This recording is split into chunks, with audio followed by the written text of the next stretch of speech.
Hola a todos y bienvenidos a un nuevo episodio de Entérate, un podcast dedicado a los estudiantes lo suficientemente curiosos para adentrarse a la tecnología.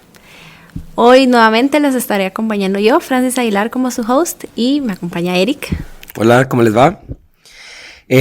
Pues hoy estamos grabando nuestro tercer episodio, estamos bien emocionados de tener un nuevo invitado con nosotros. El día de hoy vamos a estar platicando con Alberto Suriano. Él se graduó de aquí de la universidad y es una persona amante de los datos. Entonces vamos a tener la oportunidad de adentrarnos en este mundo de datos y de inteligencia artificial, pues para conocer un poquito de este mundo. Contanos un poquito sobre tu historia. ¿Cómo empezaste desde que empezaste a estudiar aquí en la universidad y cómo pues fue tu paso por la U como estudiante? Empecemos por la parte de estudiante. Súper, me parece. Muchísimas gracias por tenerme por acá. Mi paso como estudiante aquí en la universidad fue bastante ameno, digámoslo así. La verdad, las amistades, las cosas que fui aprendiendo durante el camino fue muy enriquecedor, pero para llegar hasta el punto donde, así como apasionarme de los datos como tal, recuerdo de que fue más o menos como en cuarto año donde llevamos un curso que de hecho todavía sigue existiendo, que es modelación y simulación, que es parte de los cursos que ahora imparto yo, digamos, donde la forma en que nos lo presentó Samuel, que era el que daba en ese entonces el curso, me hizo como llegar hasta un punto en el proyecto donde él decía, miren, hagan lo que ustedes quieran que les llame la atención. Y yo en eso lo que estaba viendo como que me llama la atención.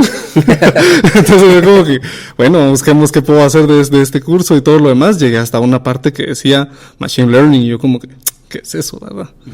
Entonces me puse como a investigar un poco más y eso, qué interesante. Vi que las cosas que yo quería como que aplicar en modelación y simulación, algunos se aplicaban con aprendizaje por refuerzo y todo eso. Yo me dije como que, esto está muy interesante.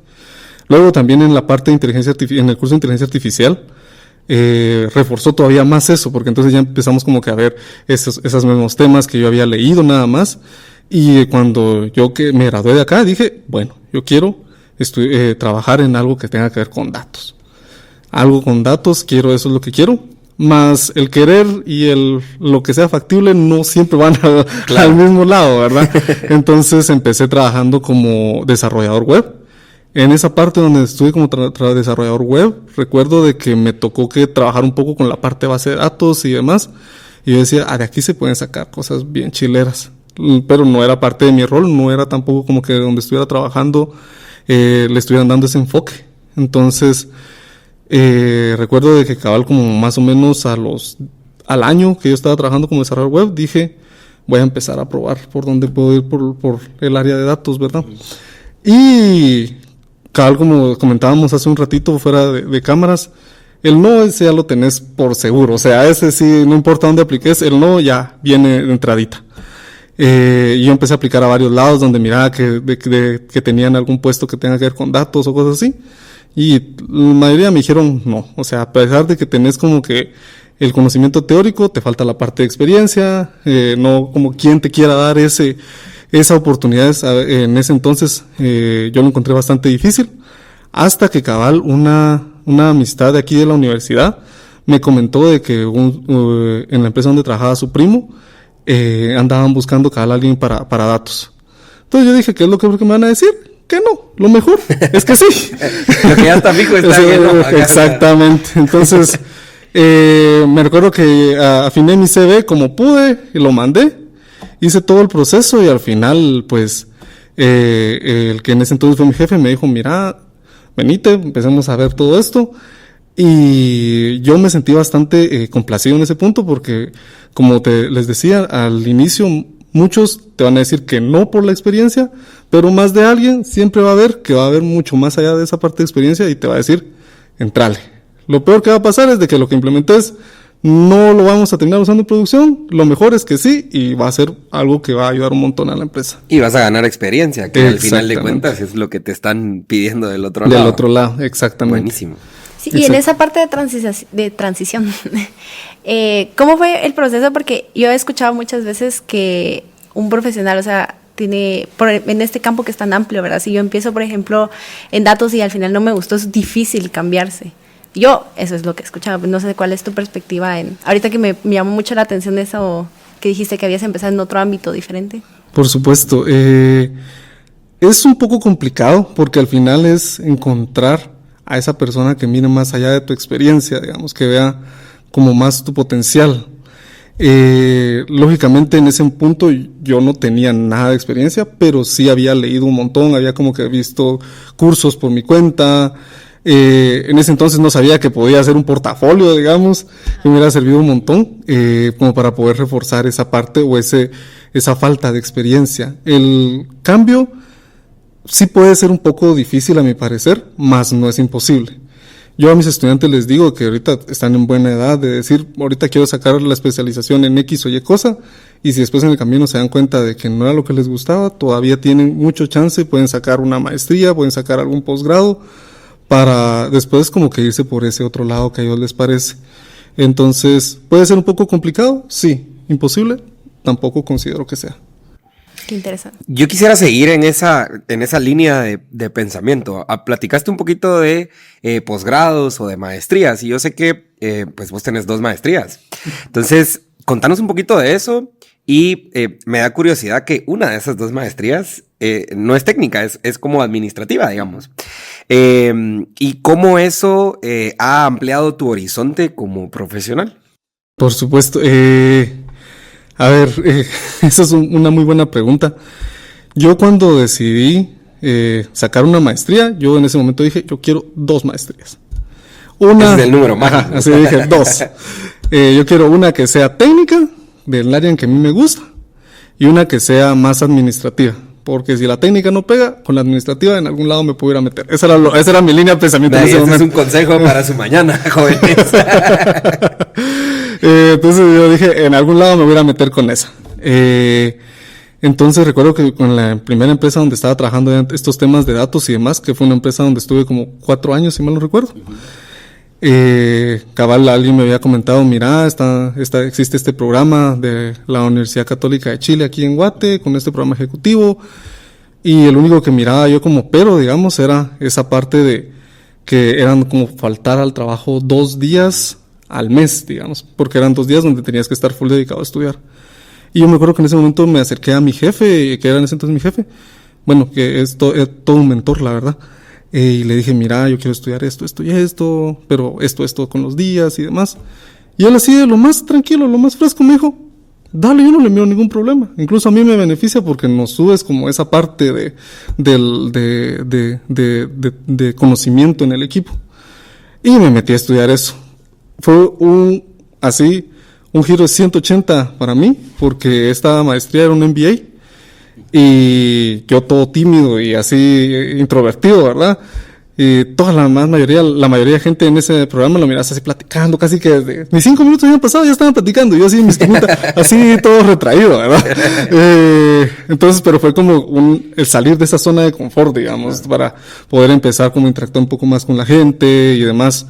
Y en una de esas experiencias era que el programa mismo te ofrece como tener intercambios hacia otras universidades en otros países. Y yo tuve la oportunidad de poder irme a Canadá. Y ahí hablando con gente de otros backgrounds y demás. Recuerdo bien que una de esas personas con las que estaba hablando solo decía esto. An MBA, it's all about networking. Entonces, todo es networking al final. O sea, conocer a la gente y relacionarte con ellas. Entonces, yo creo que eso es algo que me ayudó un montón, porque en computación es como que, bueno, mi compu, trabajas en la compu y demás, y ahí te quedas todo el día tranquilo, digamos, trabajando en tu computadora. Pero al haber tenido esa como experiencia nueva, donde me sacó de mi zona de confort, siento que me enriqueció un montón, en el sentido de que decir, no, o sea, sí tienes que conocer más gente, no, me ayudó a superar hasta cierto punto mi timidez. No puedo decir que ya no soy tímido, realmente sí soy muy tímido, o sea, sí me cuesta un poco esa parte, pero esa parte administrativa sí fue como un cambio de paradigma bastante grueso en mi cabeza, digamos.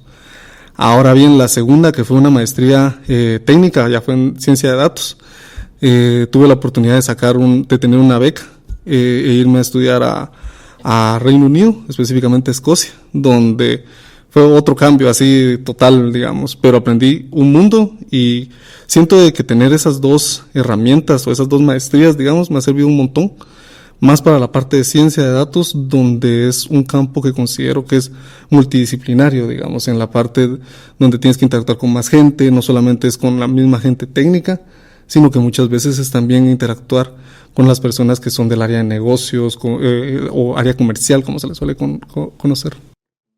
¿Y qué tan cerca o qué tan rápido tú te metiste a tus maestrías después de graduarte? ¿O cómo fue el proceso de, te graduaste, empezaste a trabajar después maestría o cómo es los tiempos ahí?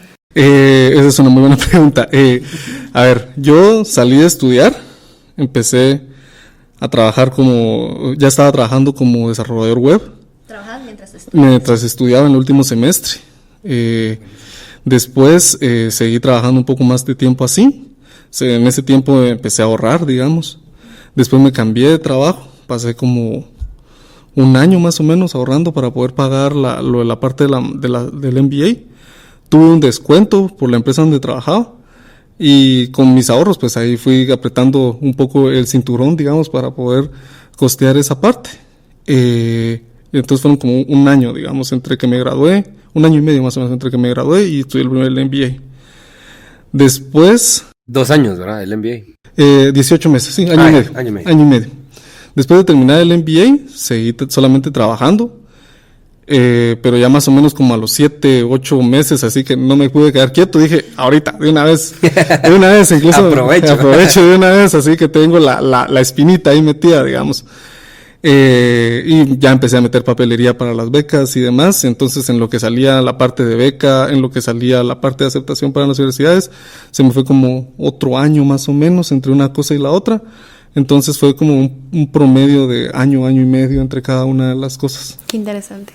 Y esa visión que habías dicho de que tú tenías desde el principio que querías sacar las 2 maestrías, ¿la tuviste desde que te graduaste o mientras el transcurso de después?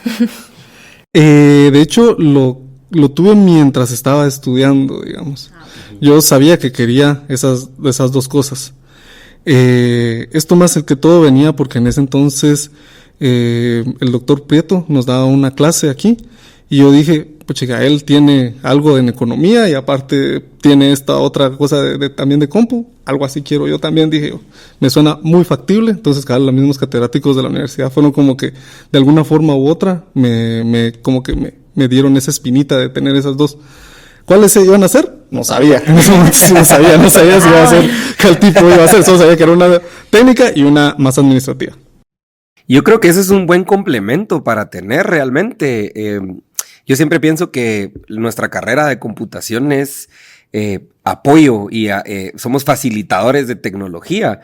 Y realmente, ¿qué carrera ahora no usa tecnología? O sea, podemos pensar en cualquier campo con los ojos cerrados y señalar y pues hay tecnología de una u otra forma.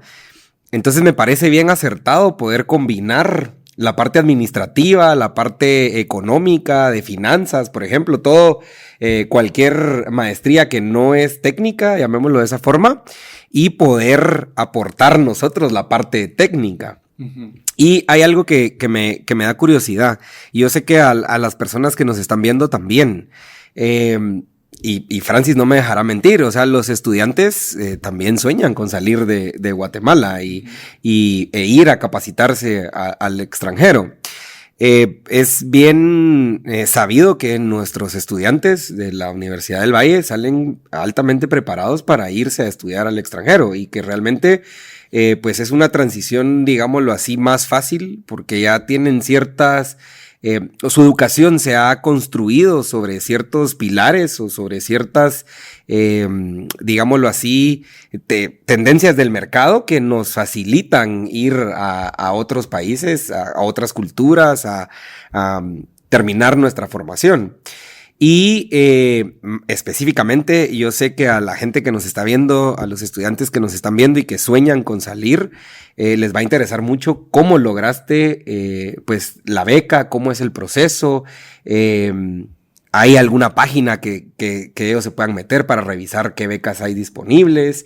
Porque hay bastantes programas realmente de toda índole, desde gubernamentales hasta iniciativa privada. Pero siempre es interesante o escuchar esas experiencias de cómo han logrado pues nuestros estudiantes y nuestros profesionales salir al mundo, ¿verdad? Salir de Guatemala e ir a capacitarse fuera. Contanos un poquito sobre eso. A ver, eso ya fue hace ratito, entonces recuerdo de que cuando yo dije ya, ahorita quiero tratar este otro mundo de ver si me voy a estudiar afuera. Lo primero que hice fue ir a, así, la típica de Google, ¿verdad? Becas, tal lugar, Guatemala, y así. Y empecé a ver como que el listado. Lo primero que siempre recuerdo que consulté fueron las de CGPlan. Esas fueron las de entradita, digamos, así, las gubernamentales, como tú dices. Y recuerdo de que también empecé así como que a consultar a la gente que conocía del MBA, porque a muchos de esas personas ya habían hecho algo similar. Entonces, de nuevo, ahí sí, el networking me ayudó hasta cierto punto, digamos, y me dijeron, sí, existen estos programas, están estos otros, está como Guate Futuro y ese tipo de cosas, digamos. Entonces, ya teniendo como que una idea de por dónde podía ir, yo tuve que tomar la decisión de, bueno, a qué país me quiero ir, digamos. En ese momento yo lo que consideré fue simplemente como el tiempo que iba a estar fuera del mercado. Entonces, hay algunas maestrías que te dan 2 años de maestría, hay otros lugares donde la maestría es de 1 año. Entonces yo dije, ¿cuánto tiempo quiero estar fuera? Me alcanza para 1 año. Va, 1 año entonces es lo más que vamos a poder soportar esto. Entonces empecé a buscar países donde la maestría fuera de 1 año, decidí en Reino Unido y empecé a buscar como del área que yo quería, en este caso ciencia de datos.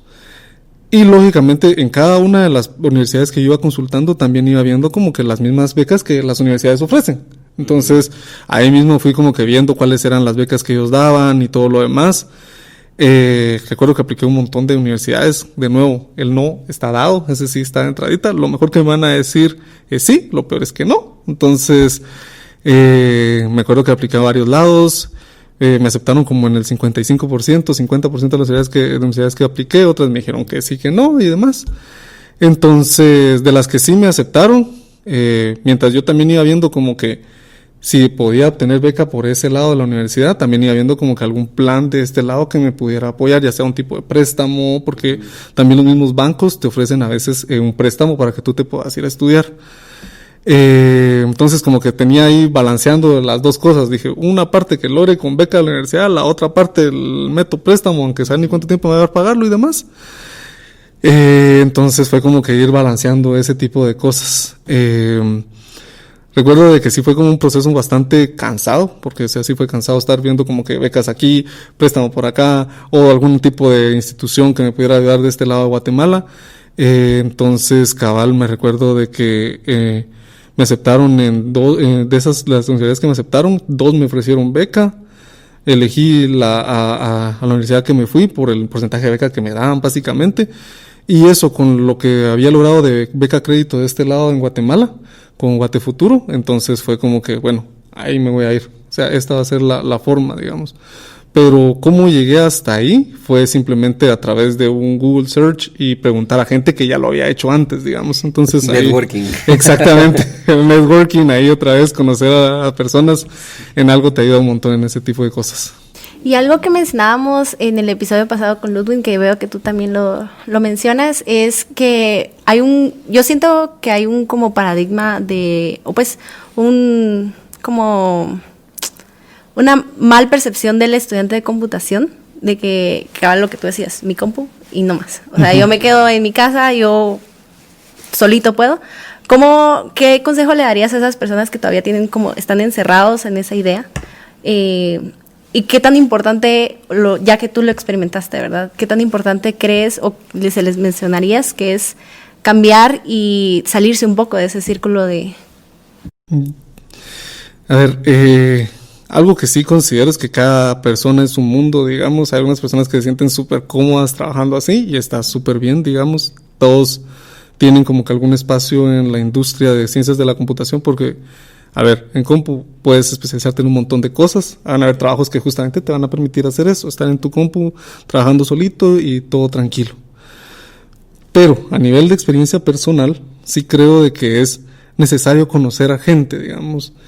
Tal vez no ser el mejor amigo y así que brothers y demás, y así el abrazo y todo, pero sí como ir a conocer un poco más a las personas, que sepan de ti un poquito, que tú también sabes de ellas, porque al final, al menos por experiencia te puedo decir de que siempre ha sido los trabajos en los que he estado, siempre ha sido como que, mira, existe esta plaza, de tal persona que yo conozco, ¿por qué no aplicas a esa? Y no sé, o sea, así es como se ha ido moviendo, al menos en mi caso, ese tipo de cosas, digamos, donde a través de una persona que conoce a otra persona te dicen que existe esa plaza y aplicas. Ah, y a ok. través de una persona que conoce a otra persona consigues algún consejo, como en este caso de las becas y demás, que también te sirve de alguna otra manera. Entonces, tener como esos contactos, al menos esas personas que sabes que te pueden aconsejar o dar un poco de información extra, es bastante útil cuando quieres hacer como este tipo de movimiento en la carrera, digamos. Pero de nuevo, cada quien es diferente, creo yo, y si la persona se siente bien trabajando así, no hay ningún problema, pero a nivel personal sí te puedo decir que es bien, bien útil. Ok. ¿Tú cómo ves eso, Francis, en los estudiantes? Tú que tienes una muy buena, digamos, posición dentro de la comunidad y dentro de, pues, nuestro gremio, digamos, o nuestra tribu, me gusta decir a mí. ¿Crees que nos falta esa parte de networking en los estudiantes? Yo creo que la U se ha encargado bastante de justamente potenciar esto, porque creo que la comunidad de profesores ayuda bastante en esto, por lo menos aquí en la U, porque yo sí era una persona que cuando entró a la U, y ya lo había mencionado, yo era timidísima, o sea, a mí me da miedo hasta levantar la mano, participar, qué pasa si me equivoco, cosas así, pero ahora yo le veo valor en equivocarse, o sea, justo lo que tú decías del no, ya lo tenemos, o sea, cuál es nuestro miedo. Últimamente a mí me ha gustado incluso estar aquí en el podcast, me da como más, me expreso un poquito mejor y todo eso, entonces desde mi perspectiva yo siento que al paso de los años a los estudiantes se les quita. Pero justo como mencionabas, ¿verdad? O sea, cada uno es un mundo. Pero sí siento que, por lo menos aquí, es muy común, no voy a decir que son confianzudos, pero sí, o sea, los estudiantes vienen y en su tiempo libre es como, mire, no sé, Eric, yo estaba trabajando en esto y escuché que tú alguna vez mencionaste que también tuviste este mismo problema, ¿cómo lo soluciono? O estoy trabajando en este proyecto personal y todo, o sea, sí siento que por lo menos aquí en la U es algo que se va rompiendo durante los años. Y por eso es que yo sacaba la pregunta, porque siento que es más que todo para gente que todavía no se anima, o sea, que tiene ese miedo. Yo siento que, o sea, hacerlo con miedo, de que, ¿cuál? Sí. No hay nada que perder. Hacerlo, Ajá. ajá, hay que hacerlo, con o sin miedo. Y eso es algo que me gusta mucho de este episodio del día de hoy, que impera ese pensamiento de, pues, no tengo nada que perder, o sea, al final de cuentas, un no es una lección aprendida. Exacto. Es una experiencia adicional que estoy obteniendo y que me va a abrir las puertas para cuando llegue el sí, yo ya estoy preparado, digamos. Exactamente. Buenísimo. Y ahora contanos un poquito sobre tu experiencia laboral, porque ya como que lograste el título aquí en la U, lograste tu doble maestría, que me imagino es un logro personal muy, muy grande. ¿Cómo aplicamos esto ahora a un trabajo? O sea, ¿cómo transiciono yo de Alberto Suriano estudiante, Alberto Suriano ingeniero, máster, y bueno, ahora cómo termino de amarrar la última pieza, que es pues ya la parte laboral, ¿verdad? Porque al final de cuentas estamos aquí para trabajar y para aportar no solo a la sociedad, al país, sino al mundo entero, ¿verdad? Porque ahora ya nuestra carrera es tan global que podemos nosotros trabajar desde cualquier lado hacia cualquier lado. Entonces, ¿cómo transicionamos ahora a la parte laboral? Que eso es parte de lo que queremos que los estudiantes aprendan. Esa es una excelente pregunta, la verdad. A ver, yo creo de que uniendo todo, siempre podemos partir de la base de que me dejó la universidad, digamos, al final. Esa base de saber entrarle a todo en todo momento. En la parte de ciencia de datos como tal, muy específicamente, siempre tenemos que estar trabajando con las partes comerciales, sacar los datos, analizar los datos, y uno diría, hasta ahí se queda. Pero ¿cuál es la peculiaridad? En donde yo trabajé de primero, donde me dijeron este primer sí, digamos, para entrar a este mundo, teníamos que mezclar la parte de también hacer ETLs, también de hacer desarrollo web, también ponerte a hacer la parte de análisis, también, o sea, era un todólogo ese mundo, y a mí me encantaba, la verdad. ¿Por qué? Porque la misma universidad también como que te da esa base, porque ahorita estás haciendo compis, mañana vas a tener que estar haciendo el proyecto de inteligencia artificial, entonces es como que tenés que saber balancear ese tipo de cosas. Entonces, desde ahí podemos empezar como ese amarre, digamos. Ahora ya con la parte de las maestrías como tal, la primera, al ser una parte muy administrativa, me sirvió mucho como para poder empezarme a relacionar mejor con las áreas comerciales, digamos. Salir de esa parte de la timidez, en el sentido de ya no decirle a mi jefe, mira, hay que ir a preguntar esto, sino yo agarrar mi compu, ir a buscar a la persona y platicarle, sí, no sé qué, no sé cuándo, y después ya como poder hacer esa pregunta. Y entender sus conceptos, ¿verdad? Exactamente. Porque te dicen un montón de terminología que vos te quedas así. Ajá, exactamente. Okay, traductor, ¿va? Pero ya sabiendo, pues es mucho más fluida la conversación. Exacto, como ya entendés, uno dice, chica, ¿por qué están viendo eso? Pero cuando ya lo entendés desde la parte que ellos lo miran, cuáles son como que sus métricas con los que los miden a ellos, entendés por qué quieren verlo, digamos, y por qué quieren verlo de esa manera y a esa granularidad. Entonces, como que ya tener ese concepto ya te ayuda mucho más. Y luego también la parte técnica, pues eso sí es de entrada, la parte de cómo trabajar con la parte de datos, cómo desarrollar agentes inteligentes y demás. Todo eso te ayuda como que un montón para poder terminarlo de amarrar. Luego de esto, digamos, ya todo unido como un solo, a mí me sirve un montón, más que ahora como que transicioné a una parte más de liderazgo, donde la parte administrativa y la parte técnica son el día a día, digamos. Entonces, como que tienes que liderar a esas personas, también mientras estás sacando cosas que son bastante técnicas, entonces como que tienes que hacer ese balance entre ambas cosas para poder como que sobrellevar los retos que cada uno de los puestos como que va requiriendo. Qué interesante. ¿Y cómo equilibras tu vida personal, profesional y como profesor? Porque siento que es bastante amplio. Siempre se me hace bien curioso, de verdad, que los profesores, la mayoría es como, yo estoy trabajando aquí, pero hago esto por pasión. O sea, yo vengo a enseñar. Ayer mencionaban bastantes profesores en una actividad que tuvimos que era como devolverle un pedacito. Eso me gustó demasiado. ¿Cómo ves esa parte? A ver, primero, respondiendo a la primera pregunta, ¿cómo hago el balance, digamos? La verdad, no te podría decir una fórmula secreta. Solo haciéndolo. Sí, exactamente, y solo por pura pasión. Ajá, exacto. Miramos en el camino. Solo por pura pasión, la verdad. A mí me gusta en lo que trabajo, o sea, esa diversidad de cosas, de que no es monótono, de que solamente solo programar, solo bases de datos, solo modelos, sino que es como que un día haces una cosa, al otro día haces otra, al otro día estás atendiendo un tipo de cosas, otro día te dedicas mucho más a la parte que son como liderazgo. Entonces eso es pura pasión, digamos, y de nuevo otra vez se amarra también con esta parte de dar clases, digamos. Cabal, como le comentaba hace ratito fuera de cámaras, digamos, la mayoría de personas en mi familia son educadores, entonces yo desde pequeño estaba ahí como que metido viendo cómo calificaban, cómo preparaban clases y todo lo demás. Entonces yo eventualmente dije, puchica, qué chilero, o sea, yo quiero también meterme a ese mundo. Y fue cabal cuando vi aquí en la universidad la oportunidad, hablando con el ingeniero Douglas, dije, aquí podría llegar a ser. Cumplir los requisitos de tener como que el tiempo de experiencia y demás, y le volví a escribir al ingeniero, mi ingeniero, talala, y él me dijo, sí, venite para acá. Entonces fue como que es por pura pasión al final, justamente es como alguien mencionaba acá en la misma actividad que tú mencionas el día de ayer, el hecho de ver que a alguien le hace clic lo que tú estás explicando y como que cabal así por el meme que te estalla la cabeza. Eso es como que tiene sentido.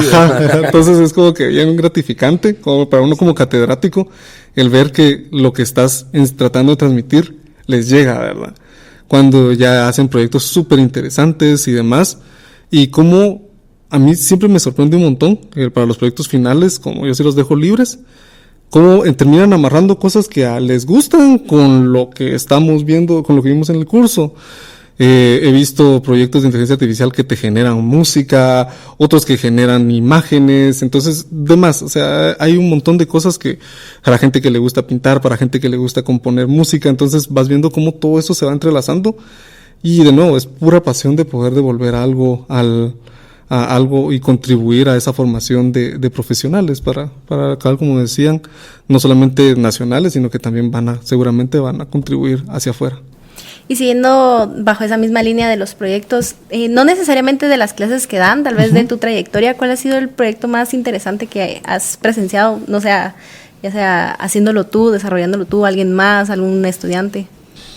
Eso es una pregunta muy difícil de responder, sinceramente, porque al menos el 90% de los proyectos que he visto aquí en la universidad siempre me sorprenden.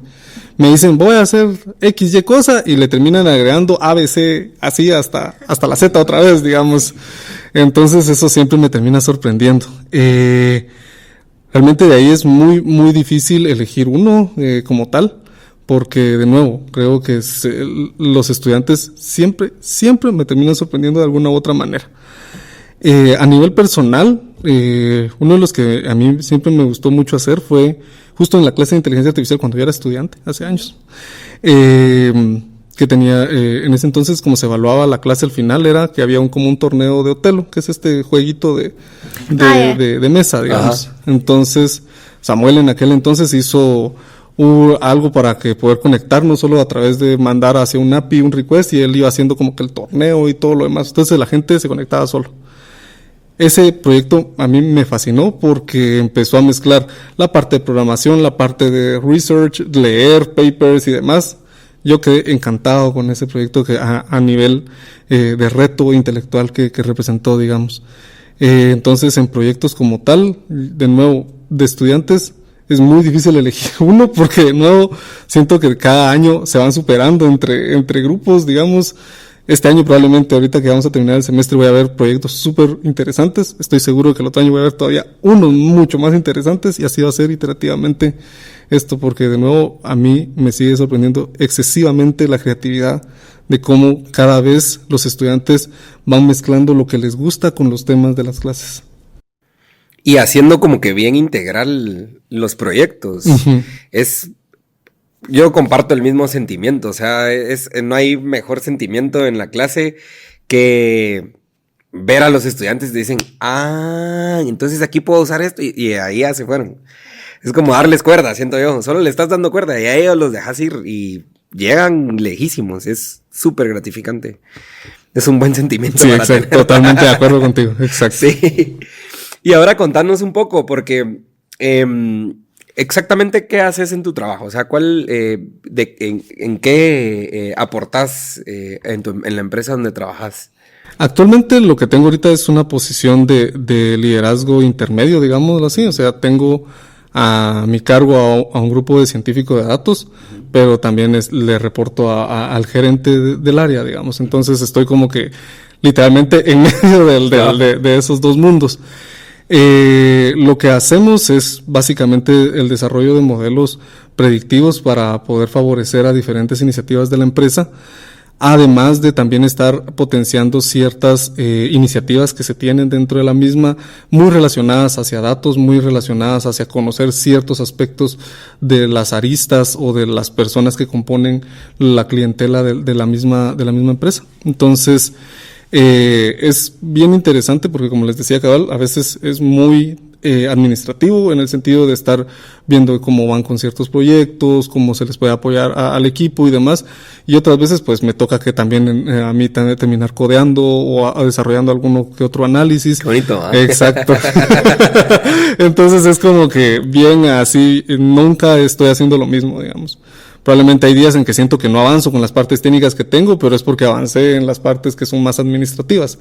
Entonces es como ese balance entre estar desarrollando cosas nuevas en la parte de productos basados en datos hacia también la parte administrativa como tal.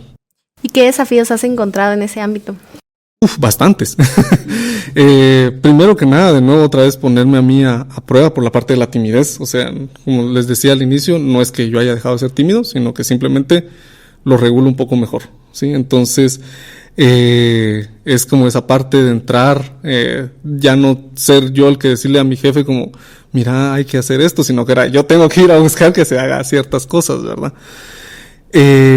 Desafíos es un constante aprendizaje, o sea, justo como creo que también se mencionaba acá y en la actividad también que tú mencionabas, es que somos, tenemos que estar aprendiendo constantemente, o sea, nunca dejamos de aprender como tal, al menos personalmente. Yo he tenido la bendición de que las personas con las que han sido mis jefes, me han sido mis líderes, han sido súper excelentes mentores, todos, de ellos puedo aprender un montón. Entonces, no solamente, a lo que quiero llegar con esto es que no solamente estoy aprendiendo a nivel técnico, porque siempre hay que estar leyendo más de algo, sino también aprender de las personas con las que trabajo, digamos. E incluso las personas que trabajan conmigo en mi equipo, más de algo, siempre me están enseñando. Hice esto de esta otra forma. Yo como que, yo no lo hubiera hecho así, pero aprendí algo nuevo porque lo hicieron de diferente manera, pero ¿verdad? Funcionó. Exactamente. Es lo mismo, incluso eso mismo pasa cuando uno está dando clases. Uno tiene la idea de que este proyecto lo va a hacer así, así, así, y cuando uno va revisando, lo hizo totalmente diferente e incluso mejor de lo que uno hubiera pensado. Y llegó, ajá, exactamente. Sí, me ha pasado con mis compañeros que de verdad, o sea, las dos formas son totalmente diferentes, pero funcionan. O sea, son dos caminos totalmente diferentes y yo digo, bueno, tal vez a la próxima lo intento así. Es como integrar todo, ¿verdad? Y ese es otro plus de dar clases, siento yo. Uh-huh. Que es un aprendizaje continuo. O sea, realmente dejemos de un lado la parte de que tenemos que, pues, estar actualizados con el contenido que estamos impartiendo, pues, porque obviamente la tecnología o en nuestro línea de negocios, llamémoslo de esa forma, pues la tecnología cambia constantemente. Hay cosas que ya son obsoletas y que nosotros tenemos que estar reinventando. Cada curso hay algo nuevo, hay algo que cambió, hay algo que se mejoró, digamos. Y pues dejemos de un lado ese aprendizaje.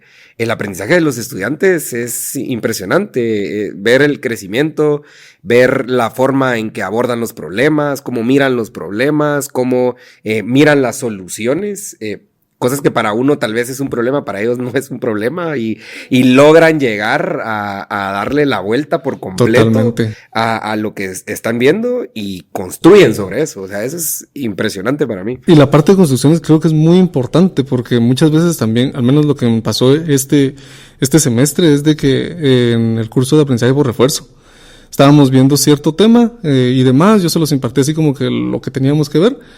Y después llega uno de los estudiantes y me dice, mira, me gustó tanto que yo me metí a investigar más y solo por amor al arte hice este paper.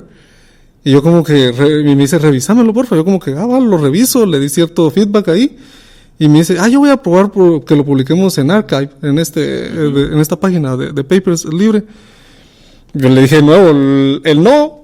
Ya lo tenés, lo mejor es que te van a decir está sido aceptado y ahora ahí tiene su primera publicación, digamos. Y qué impresionante para el currículum de ese estudiante. O sea, tener algo publicado sí te puede abrir muchas puertas. Exactamente. O sea, es algo que uno ni se imagina, pues. Y los patojos llegan y se van. Si les apasiona, siguen. Y eso es algo... Es bien bonito de que lo mantiene a uno joven, digo yo. Sí, así es. Los patojos tienen una forma de llegar y hay que irse con ellos en la ola, hay que ir explorando con ellos. Exactamente, al final uno también va aprendiendo, ¿verdad? Definitivamente. O sea, no solamente lo que está pasando afuera, que también tenemos que, como tú decías, ir reinventando la cátedra y demás. Correcto. Nunca es como que podamos decir, sí, voy a utilizar el mismo material del semestre pasado. Definitivamente no se puede, porque uno, pasaron cosas en la industria que tienes que integrar, y dos, lo que vas aprendiendo los mismos estudiantes. O sea, al final es como cómo vas integrando más eso. Esto y sale más fácil así. Puedo llegarles de este lado. Exactamente. Y eso solamente lo aprendiste por estar viendo cómo los estudiantes aprenden. ¿Y qué estrategias de aprendizaje ambos utilizan? Porque a mí, la verdad, yo soy una persona que si alguien no, o sea, por ejemplo, ese alguien en mi caso es la universidad, o sea, no me está como forzando a aprender. Por mi cuenta, a mí me cuesta demasiado, es algo que estoy intentando cambiar porque obviamente pues en la industria eso es, o sea, seguir sin aprender es imposible, ¿verdad? Claro. Entonces, yo quisiera saber qué estrategias de aprendizaje utilizan ustedes. Me imagino que va muy de la mano con la disciplina o pues el trabajo en sí. A ver, disciplina como tal, al menos yo siento de que no soy muy disciplinado en algunas cosas. Qué bueno, porque yo tampoco. Yo lo que sí, tengo fe. Lo que sí es que sí soy un poco terco, digamos, en ese sentido. Entonces, cuando lo primero que al menos yo como trato de mantenerme al día es con LinkedIn. Muchas personas dicen, es que LinkedIn no me gusta porque solo publican cosas así para el ego y todo lo demás. Pero yo siento que es mucho también a qué personas tienes agregadas, digamos. Entonces yo siempre estoy como que tratando de buscar gente que está metida en la industria, que tiene posiciones así de research y demás, porque más de algo me lo abro y más de algo encuentro que leer. Entonces ahí es como que, esto está bien chilero, o sea, está interesante cómo lo están haciendo. Y te digo que soy terco porque no me quedo tranquilo hasta que no lo entiendo hasta cierto grado, digamos. Y puedo estar ahí leyendo y lo vuelvo a leer y no lo entiendo. Busco otros lugares donde poder como reforzar. Busco también videos en YouTube. Usualmente hay, a veces no hay. Entonces hay que ir a buscar como que otros papers y demás y cosas así. Pero soy terco hasta entender el tema que me llamó la atención. Disciplinado como tal, te puedo decir que tal vez no tanto, porque no es como que te diga, hoy voy a leer 5 papers o voy a leer un paper nuevo. No es hasta que me encuentro con algo ahí que me llamó la atención que yo digo, bueno, esto me interesó, quiero entenderlo un poco más. Anoche. Sí.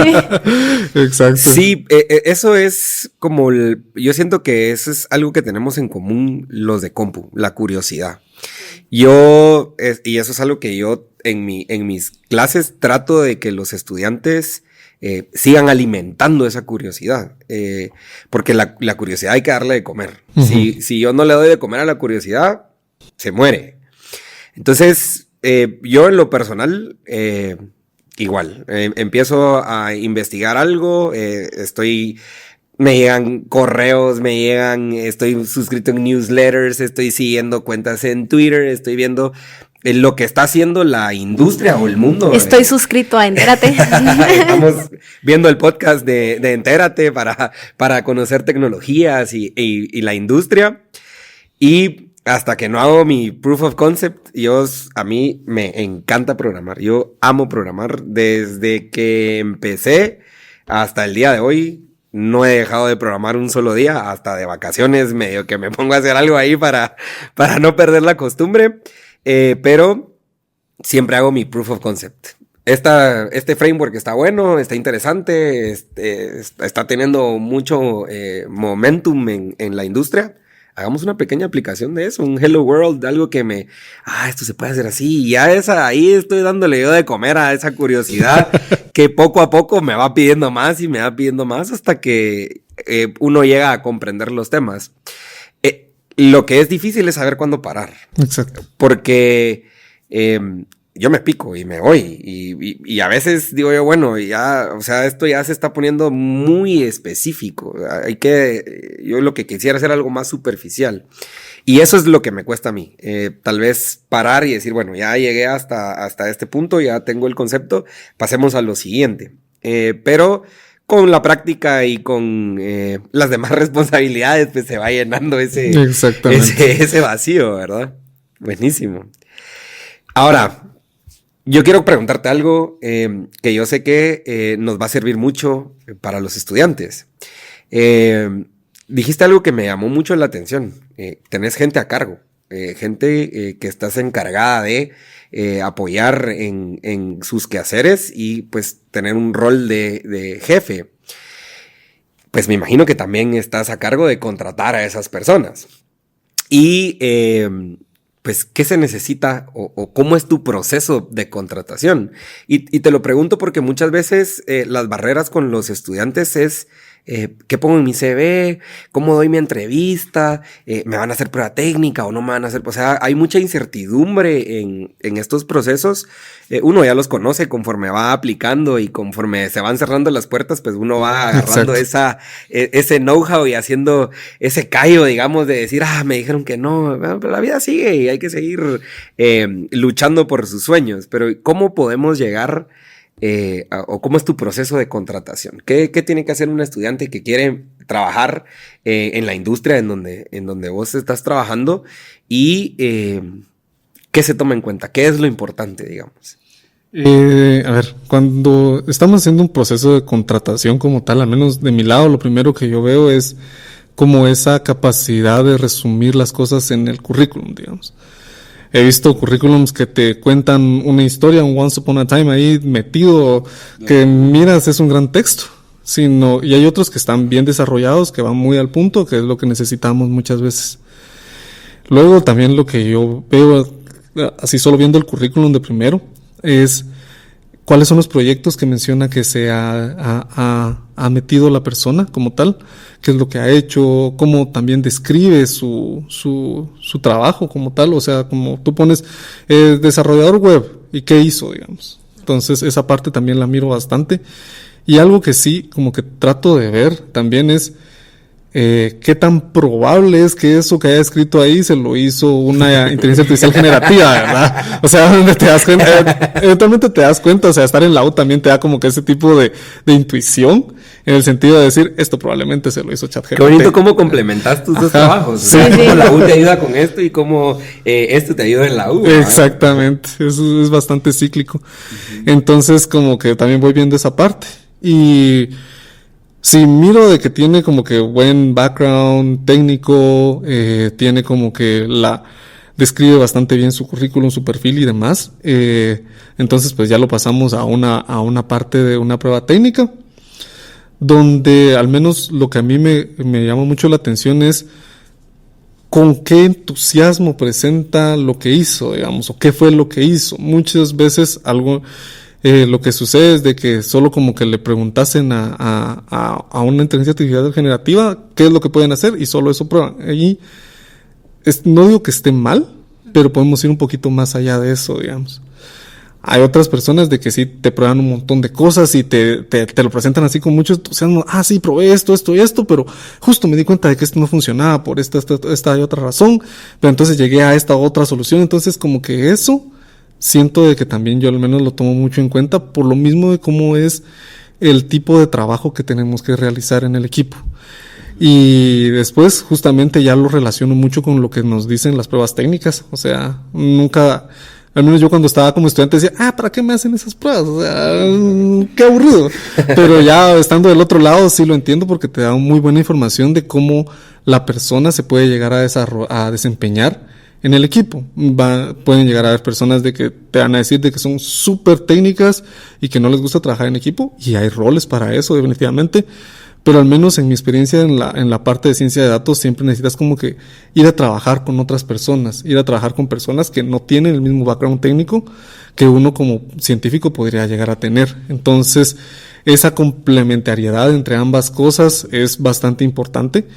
Donde te dices, bueno, también tiene que saber cómo presentar incluso, digamos, porque muchas veces no es que yo vaya a ir a presentar lo que ellos hicieron, no, al final el spotlight es de ellos. Sí. O sea, ellos tienen que ir a presentar lo que también ellos pudieron hacer y todo lo demás. Y entonces todo eso es como que se va complementando. En mi caso, muchas veces vino también como ese potencial que ofrece la persona, más allá de lo que como la experiencia como tal, por lo mismo que yo ya pasé por eso, digamos. O sea, a mí no tenía la experiencia, pero a alguien dijo, no, yo le miro potencial a él, que entre y ver qué pasa. Entonces trato como que, de nuevo, como les decía, yo he tenido la bendición de tener muy buenos líderes, muy buenos mentores. Entonces trato como que replicar eso mismo que he vivido en ese sentido, digamos. Entonces, al final es como un ciclo en sí de todo eso. Y de nuevo, ¿qué es lo que miro? Es justamente eso, como que qué tan limpio es el resumen, con qué tanto prueban, qué tanto experimentan, y con qué fluidez presentan o con qué emoción presentan. y la complementariedad con las pruebas técnicas. ¿Y Pruebas psicométricas, perdón. ¿Y la edad no es un factor? No, al menos de mi lado no lo encuentro como un factor delimitante. Okay. Mañana le llega mi CV. Vamos a poner por ahí el correo. Sí, es impresionante cómo las habilidades blandas complementan a la parte técnica. Totalmente. Eso es algo que a mí me gusta mucho de aquí de la universidad, es que tratamos también de explotar esas habilidades blandas en los estudiantes. Por eso les pedimos que hagan presentaciones, que hagan videos, para que ustedes empiecen a foguearse en esos campos. Muchas veces, y vos no me dejarás mentir, tenés 10 minutos porque tenés el gerente que tiene 10 reuniones más y que él quiere los datos ahorita y ya, y rápido y conciso y claro, y cero técnico. O sea, él lo que le importa son los números y su formación es de otro tipo. Y si llegas ahí, buenas, fíjese que yo le vengo a ponerme a alguien con baterías, pues va, que me explique ahorita. Y eso es parte de lo que nosotros nos gusta también hacer aquí, ¿verdad? Y tú lo has experimentado de alguna forma u otra. Hoy precisamente tuviste presentación hace un ratito y pues es parte de ese proceso de aprendizaje. Me gusta mucho tu proceso de contratación. Yo creo que es muy, qué interesante, muy acertado, sí. Sí, al final es cómo complementas esas partes de la parte técnica con la parte de habilidades blandas, como bien mencionabas, digamos. Y justo esa parte de cómo presentas a las diferentes personas, yo creo que es algo que se puede ir aprendiendo, digamos. Justamente ahorita con el equipo por sugerencia de nuestro gerente estamos leyendo un libro que es de visualización de datos y te dice como piensa en qué, para quién y cómo. Entonces son como que ya uno está diciendo eso hace mucho sentido, pero entonces de nuevo tenemos que seguir aprendiendo continuamente. No es solo como que, bueno, ya estoy en el puesto, ya me quedo tranquilo. No, tenemos que seguir aprendiendo. Y al menos eso sí es algo que a mí me gusta un montón, de cómo tú decías, cabal, de que cómo metía la parte de dar clases con mi trabajo.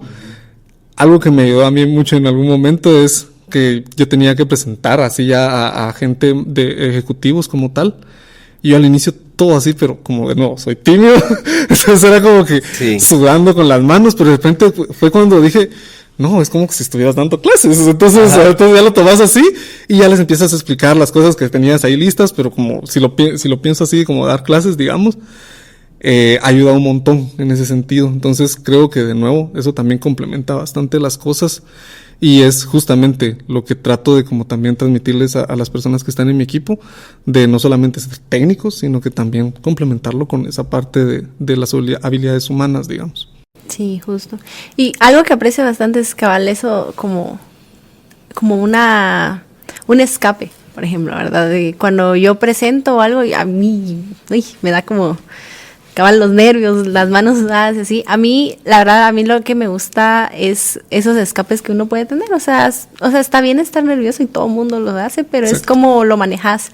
A mí lo que me sirve a veces es como pensar, o sea, siempre con el respeto, ¿verdad?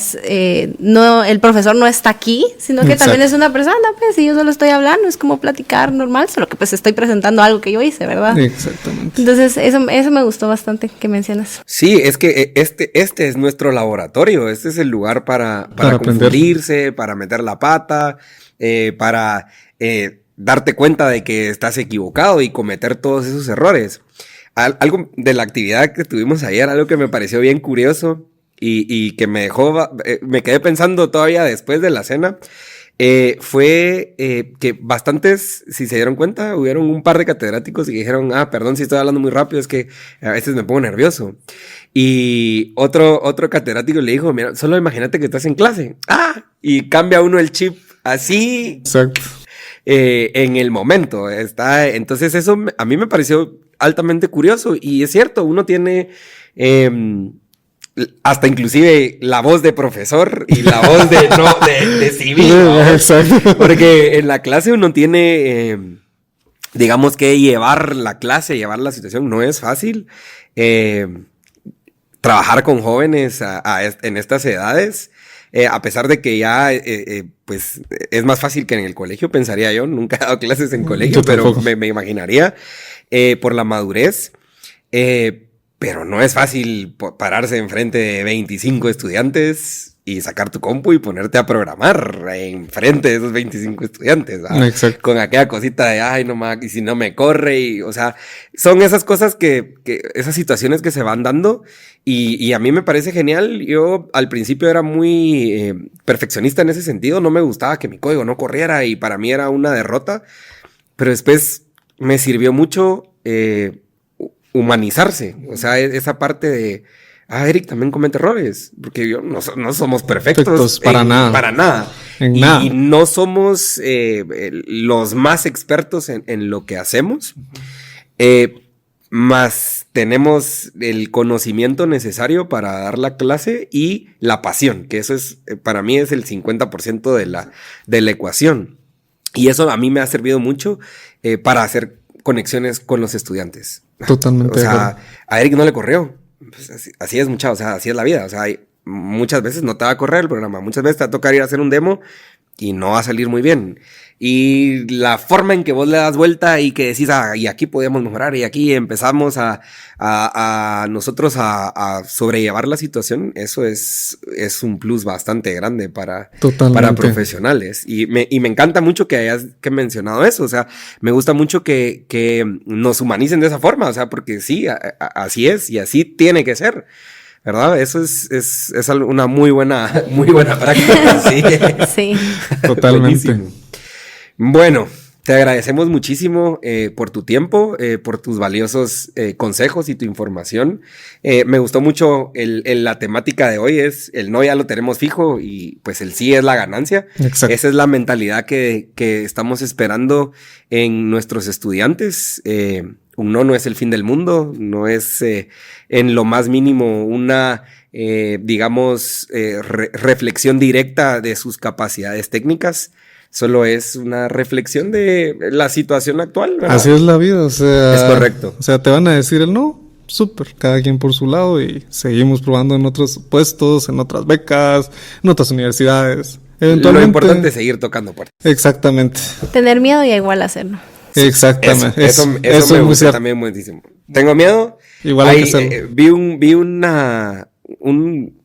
no sé qué era un meme o algo así que habían puesto un post en Twitter que alguien puso, si tienes miedo, hazlo con miedo. Exacto. Sí. Y me pareció bastante acertado. Exactamente. Entonces, te agradecemos mucho por tu participación. El día de hoy estamos cerrando nuestro tercer podcast y para los que han estado poniendo atención y se han estado dando cuenta, fue un mensaje algo oculto que no lo dijimos abiertamente, pero nuestros primeros 3 invitados se alinean con nuestras 3 especializaciones. Tuvimos a Denis en la parte de videojuegos, tuvimos a Ludwig en la parte de ciberseguridad y Alberto nos está pues hoy terminando de contar su experiencia con datos y con inteligencia artificial. Y como les habíamos prometido, este es un proyecto que desde que empezó, la primera premisa fue de estudiantes para estudiantes. Y nosotros estamos aquí apoyando en la parte técnica y del conocimiento de la industria para cerrar esas brechas, pero en los siguientes episodios, pues Francis y yo vamos a estar del otro lado de la cámara, digamos, porque esto es un equipo bastante grande. Sí. Yo me sorprendí, la verdad. Ustedes miran un pedacito, deberíamos de voltear la cámara. Sí, comenten si quieren que hagamos un tour de nuestro set y de todo lo que hay detrás. Hay muchos equipos, hay más estudiantes del otro lado del cristal ayudándonos y llevando el show para que esto sea una experiencia que realmente les vaya a sumar a ustedes, ¿verdad? Y como esa misma filosofía, pues la idea es tener hosts rotativos, ¿verdad? Sí.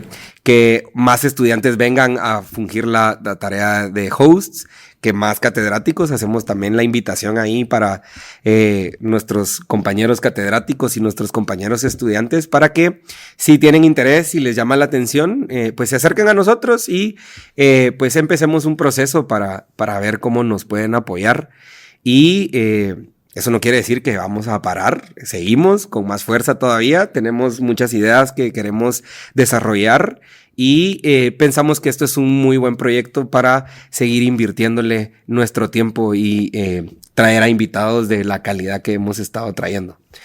Entonces, con este episodio cerramos esta sección. Les hacemos la invitación, como dijo Eric, escríbanos si están interesados en ser el siguiente host, ¿verdad? Qué emocionante. Y eso sería. En contacto como siempre y muchas gracias por su sintonía. Adiós.